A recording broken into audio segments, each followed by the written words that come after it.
What is up, everybody? Booztown GB here, coming at you, and today we're going to be firing up this 1936, or what I believe is a 1936 Powerlight electric plant generator thing.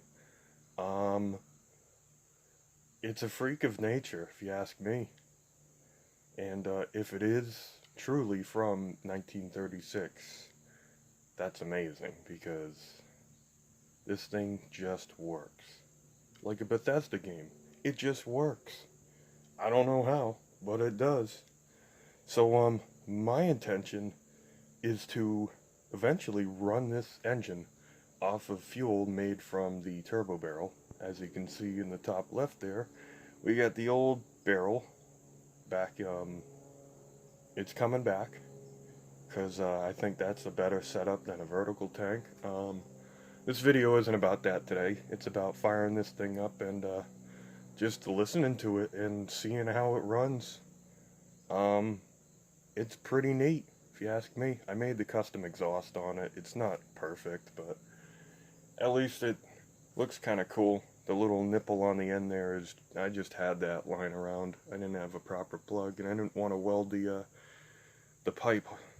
I wanted a screw-in little thing anyway. So, I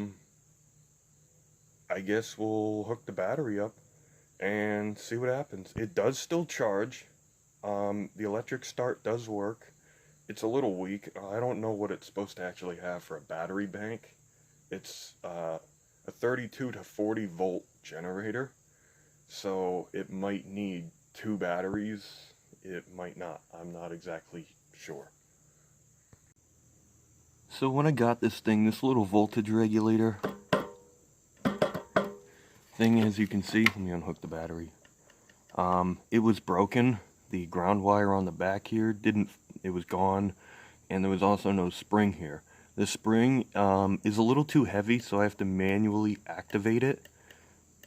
And because the spring is actually from a Advance for a GM distributor, so it's a little heavy. I might try like an Advance kit, because some have a lighter spring. I don't think it needs much. I thought it would need a little bit more because of 40 volts, but I guess it doesn't. So I have a screwdriver here to show you the engagement once it's running. You can hear the engine bog down, and the amperage will just hook right into the corner.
if you ask me. So this little toggle switch is a little redundant because on this points box there's a shut-off switch here, but I just have this so when the battery's connected it's not constantly on the points, because this is just a push off. Let's fire it back up. The electric start.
Sounds healthy.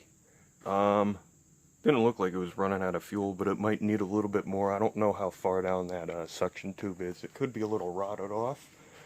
I haven't taken anything off this other than rebuilding that little module at the bottom for the voltage, but as you can see it doesn't engage unless you manually do it, so not a big deal. You can always make a little like push button cam thing that locks it in when you're running it, but I think that is possible to be ran off of the condensed pyrolysis fuel that I make. So once it comes out as a vapor, if you condense that into a liquid, I think that will be enough to run this engine. And this is what you generate electricity with, not a turbine. There's a reason why like steam turbines and such are so ginormous. That's why they make little gas-powered engines power electric motors in this size. Because it's just easier and probably more efficient. And that thing starts right up still after 100 goddamn years almost. So not bad in my eyes. The other reason I like this thing so much is its simplicity. It's fairly basic for what it is. You have some points, you have a coil, you got a little module that shit I rebuilt without, I'm not an electrical guy, I don't really know what I'm doing with that sort of stuff. But it was just kind of common sense. The carburetor, literally manually adjusted, and it has no moving parts other than just a screw and a spring. So there's nothing there. It looks like the engine can be repaired very easily. The springs honestly look like springs that you would get out of like a brake drum kit for the valve springs. They don't look very strong. You could probably use freaking roofing nails as valves or something, because it's ancient, and that's probably what they used. The cylinder head, as you can see, it's all flathead screws, so it's old as shit. The spark plug wire is a butt connector on a broken spark plug, and it still works. Still works here. There's your crankcase. That's just a oil breather with horsehair in there. So there's your thing. It's a cotter pin and a washer, and yeah, all it has is an oil dipper, and it's been apart because it has out stamped in it with a chisel. So somebody has rebuilt this engine. It probably needs new oil. I don't mind that sound. That's just the... I think the flywheel is floating in here. I don't think it's bolted. I think it's a floating flywheel, which I don't know if that's even a thing, but I think it's just rested on a keyway without a bolt or anything, because it's old as fuck, so I think it's just slipped on. But anyway, there's that. Very simple. Very, very simple. That's what I'm gonna charge my electricity with. Now, you could use any other generator, but the simplicity of this and the fact that it barely has a carburetor and it's like points, so they will always work. Yeah, no electronic, real stupid shit to go wrong other than some brushes and an electric motor. Big deal. It still works because you can flip the starter button and it will start on that. So, if you like this old shit, leave a like. You'll probably see this more once I get the modified barrel set up. The hopefully final rendition. Because this is getting a lot of welding. It's using a lot of shit. But anyway, that's that.